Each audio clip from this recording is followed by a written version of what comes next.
What if I told you that the biggest reason most people they don't achieve their goals, it's not because they're lazy enough, because they never set a timeline. Tara, sa kwentuhang karak.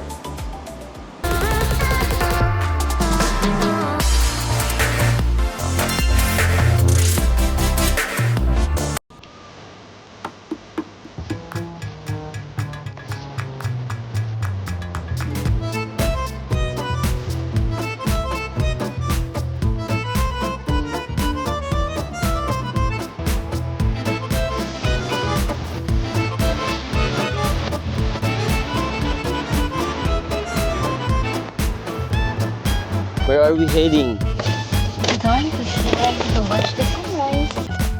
Let's go.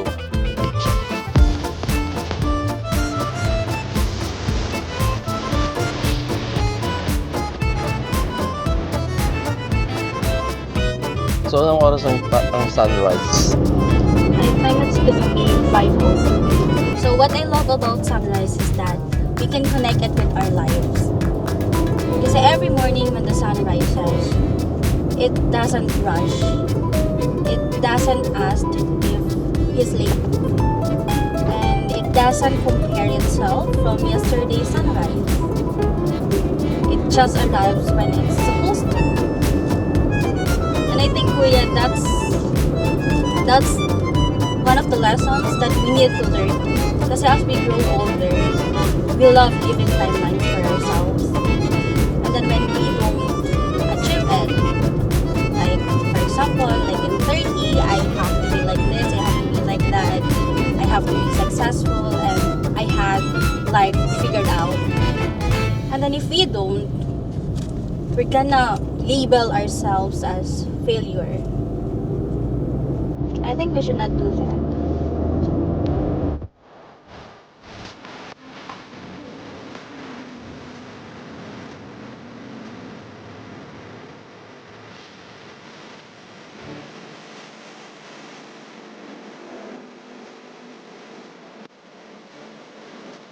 Use early exercise.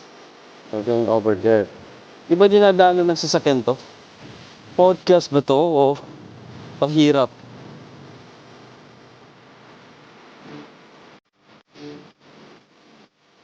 A dream without a deadline stays a dream. The moment you put a date on it, it becomes commitment. So why setting timeline can make difference between wishing success and achieving it? So do you think having a timeline for your life is helpful or stressful? I think having a timeline is help. It will become stressful if we treat it as a deadline for our worth and happiness. Kasi sometimes we are giving deadline to ourselves, and then when we are not able to achieve that or na-hit mo yung deadline na yon, you're gonna tag yourself as a failure. And I think we have to remind ourselves na life will not always follow our schedule.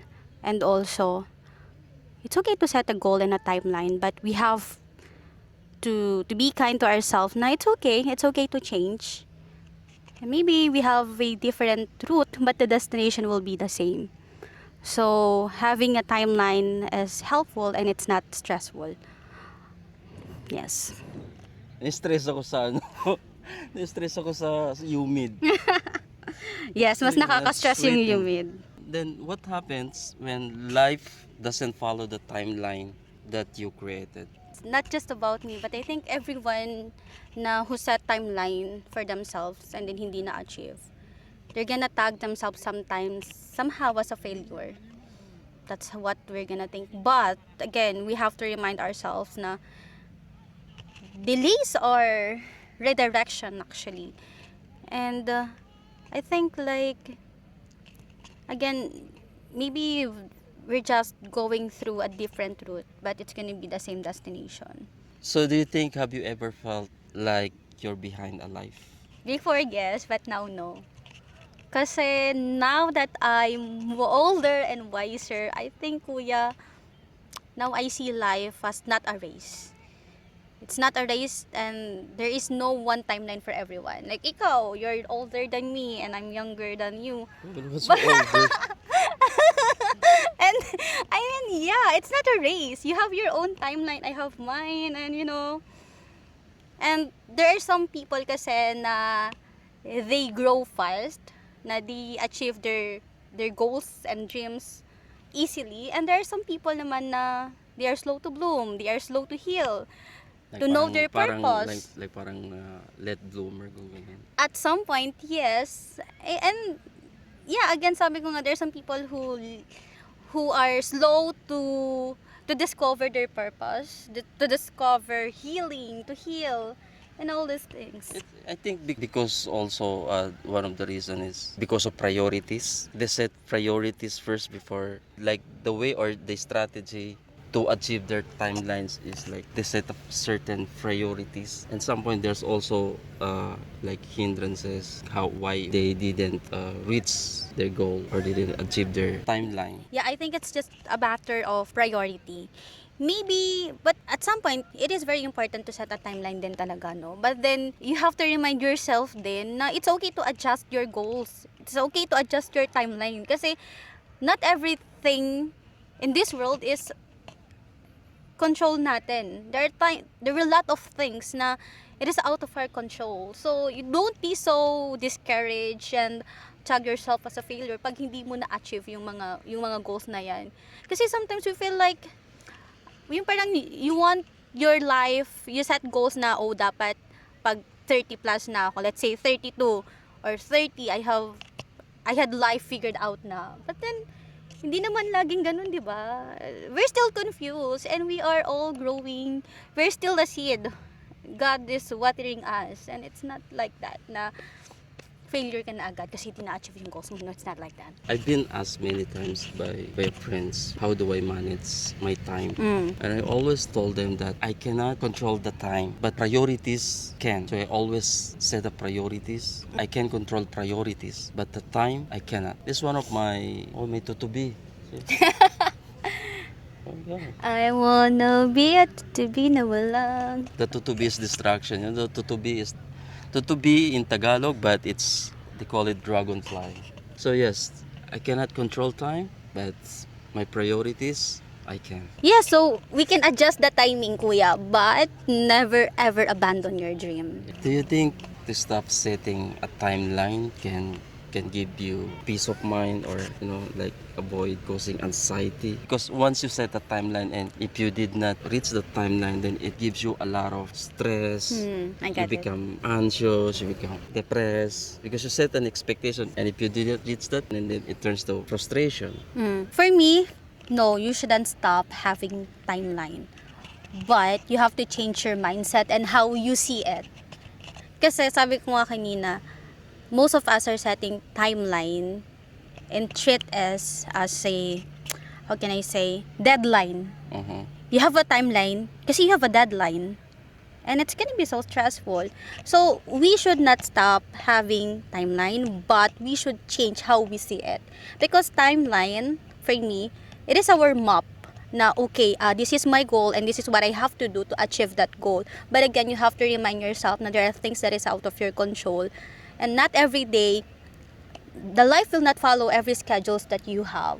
So again, you have to adjust, but never ever abandon your dream. But still, put a timeline, but see it in another way. Like for example, you have to, you have a timeline, but the one thing that you must do is to strategize like you are creating an action plan for that timeline. However, in that action plan, sometimes there are also circumstances that not achievable, it's not feasible. Parang set ka na ng timeline mo, may action plan ka na, ni-structure mo na yung the action plan. But however, in that action plan, like for example, the first step, it's not like it is not viable, it's not feasible, parang hindi mo siya ma-achieve for some circumstances. But however, like you have said na you should not abandon Your dream. like maybe like eventually you will get your destination, no matter how hard or whatever the obstacle it is. Like even you are going into another way, but you always keep into yourself into aligned to your dream or to your Yeah, kasi your kuya, goal. we may, and I'm sure na at some point, mapupunta tayo sa ibang route. Mhm. But then, it's gonna be the same destination nga, di ba? So, yun. Never ever. And also kasi, you have to set smart goals. Ako personally, nag-smart goals ako. Ano ba yung smart goals? Smart, it should be specific, measurable, attainable, realistic, and then time-bound. Baka naman kasi nagbigay ka ng timeline sa sarili mo, but it's not realistic naman. Like, okay, like, in 2 days, I'm gonna be a millionaire. Like, in 2 days? I mean, ang OA, pero you have to be realistic din naman. How are you gonna set goals? Hindi naman realistic. Alam mo naman na hindi mo kaya. You're just giving pressure sa sarili mo. Exactly. Diba? So do you think life is like a business? Life is a business. Because basically, when you go in a business, you gain. Mhm. And then you also lost. And yes, kasi in life, you will lose something, you will lose someone, but Parang you will gain success something and also. You fail and then you success, or you success and then fail. Yes, it is. So that's life. Yes, Yeah, super. It's so parang pag if you're going to construct your life, then it's kind of like you are constructing or you're structuring your business, right? Because Exactly. the business, you want the business to be success. Exactly. Similarly, in your life, you want your life to be success. If your business failed, it's because There's because something there's wrong, something maybe. wrong, maybe And- decision, and Exactly. you are accountable, and your Exactly. life, you are the pilot of your life. Exactly. So whenever you didn't achieve your goal, then there's nothing to be blamed but you. And yeah, and also we are the person we are today. We are the version of ourselves today because of the choices we made. And I think like if Yeah, at some agree. point you fail in life, again, you should not stop dreaming. Like pause, reflect. Mhm. And then you have to check, okay, in which part of my life nagkamali ako. And then I'm gonna make it right. Because you know, kuya, growth in success, it's not always a straight path. It's not Yes, always a straight yes. line. There are some routes or may Yeah. mga changes sa route. But you know, we grow most on the way. Sa route. Diba? And you learn from every mistake or every Exactly. failure that you be bound. Exactly. And also in life we're gonna feel a lot of pain. But then I believe kuya na greatest lesson comes from our greatest pain. 'Di ba? Kasi the more painful it is, mas malaki yung impact niyan sa life natin. And the more na mas malaki yung impact, you're gonna learn from it. It will really, really change your life. It will really change the version of you. Kasi you're not gonna be the person you are today. Thanks for your past experiences, di ba? Kasi we'll learn something from But it. there are also people na parang hindi sila natuto doon sa Sa pagkakamali. pagkakamali nila. Like for example, pagiging mabuting tao, always be kind. But somehow yung pagiging mabuting tao mo, yun din yung nagkukos ng failure mo. Alam mo, for me, And bakit? then again, you tried, but the same strategy, mabuting tao ka pa rin. You always using the what do you call that? Should I say? Same strategy? Yeah. Na parang, yeah, I'm always kind. I'm always humble. Kasi that's your character. You are always using that character. So I mean, what I'm trying to say here is like, if you failed, you learn not just from the circumstances, not just only from the roots or from the reason why you failed, but also you learn from your character. Like, you have to re-strategize everything, even your character. Kung mabuting tao ka, bukas maybe try to become bad or not humble enough. Ako, I have 2 points dyan sa sinabi mo. First is, I agree na until we learn our lesson, we're gonna be on the same situation. It's gonna be a redundant. It's gonna be a cycle, actually. Hanggat di ka nagle-learn. Parang ano lang din yan eh, parang pag-ibig, di ba? Life will throw you on the same situation. Kahit sabihin mo na, I learned from my from my Past experience. past experience, from my ex, from past love life. But then pag pag nagkaroon ko ulit ng love life, it's the same because it's your character, it's your personality, it's your behavior. But yeah, life will throw you sa same situation until you're not gonna learn your lesson. It's gonna be the same. It's gonna be the same situation. What you have to do is different approach. But then, if we're gonna talk about your behavior, if you think you're a good person and then people will take you for granted for being so good and being so nice, I don't think it will define you. It will define them. So why are you gonna stop being nice, being kind, and being sweet? Just because someone hurt you, like, then don't give access to that person. Boundaries. Exactly. And at the same point, kasi healing is not just about, they said about time heals all wounds. And in due time, you're gonna be healed. But it's not like that. It's not just that. Without boundaries, if you will just let time without boundaries, no, you will never heal. Kasi if you're still dealing with the same person who hurt you, what's the difference? Diba?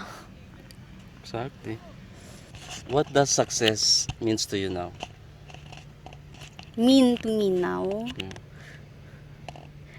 Okay, dati kuya, when I was younger, for me, I think like if you have this, if you have house, if you drive good car, if you travel, if you buy clothes, shoes, and everything, it means you're successful.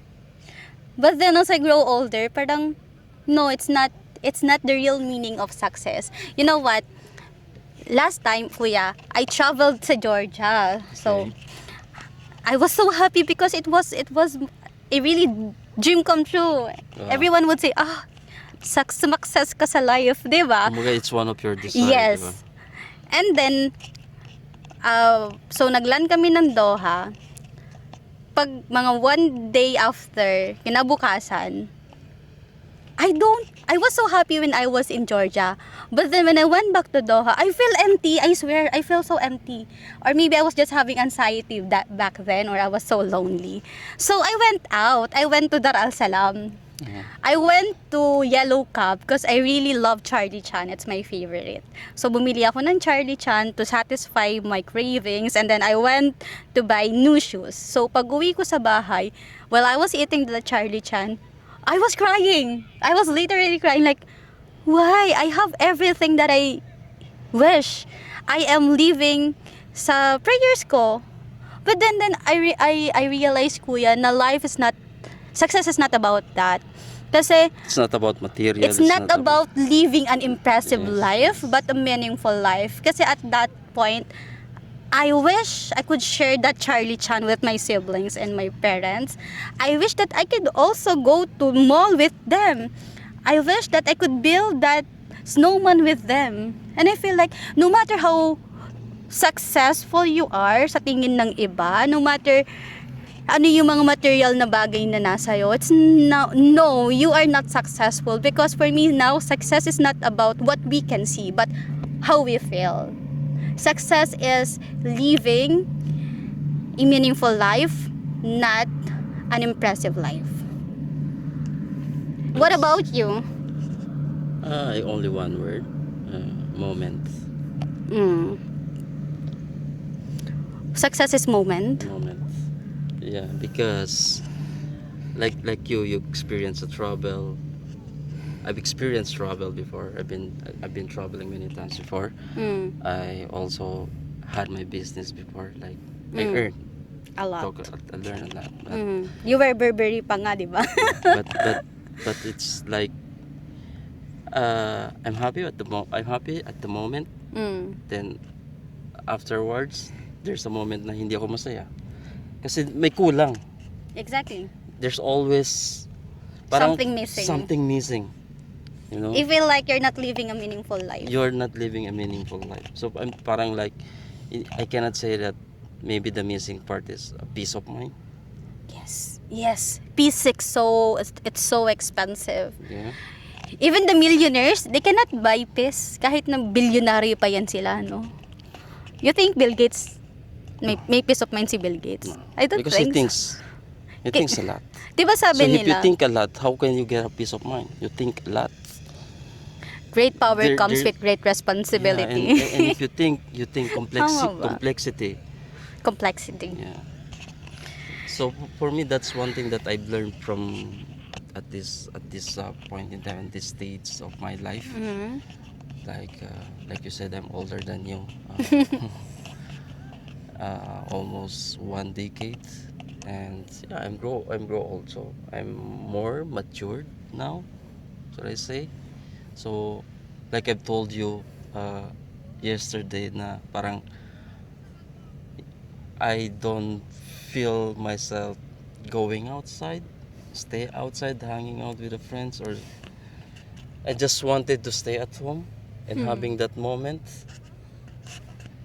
because that moment is like I have the peace of mind, like just avoiding myself to, I'm not saying that parang ina-isolate ko na, kasi parang napaka-weird eh. But then, para sa akin kasi is, yun na yung success sa akin, is like a peace of mind, to having a peace of mind, a moment. Yeah. Kasi success is not about what they can see, no? It's what we feel. What we feel. Yun na lang. Yeah. Ang gagawin ko sa sa Hermes bag kung wala ka naman peace of mind. Exactly. Di ba? What am I gonna do with With that bag Land Cruiser? wala namang laman, empty bag. Ano bang, di ba? What is, Yes. so parang sa akin, yun na lang yung like being, not being a simple. Just how I think I'm just humble enough to live with the present moment. Na hindi na ako naghahanap ng like Material? materials. Like kumbaga parang etong araw na to, this is the moment, this is the present day. I should live within this day to the fullest that I can. I will do everything that I must or I can do within that moment. Kasi eventually at the night parang nandun na yung ko, parang I fulfilled, I success. So I got a peace of mind from there. Kasi pag di mo ginawa yung pag hindi mo ginawa, like for example, pagising mo ng umaga, iniisip mo na anong gagawin mo. Tapos hindi mo nagawa, parang sa gabi parang magkakaroon ka na, ba't di ko siya nagawa? Siguro See, that's the timeline also. See, you put timeline to yourself. It's okay to put timeline, but again, do not be discouraged na why di ko siya na-achieve. Diba? Especially sa mga young ages, young generations, sa new generations. Like kumbaga, yeah, it's natural, it's normal, it's better to set a timeline, but don't be disappointed if you don't achieve that timeline. Don't be disappointed, don't be frustrated, kasi parang you desire that. Kasi we are the one who puts pressure sa sarili Yes. natin, because we set deadlines and we treat that as measurement ng success natin.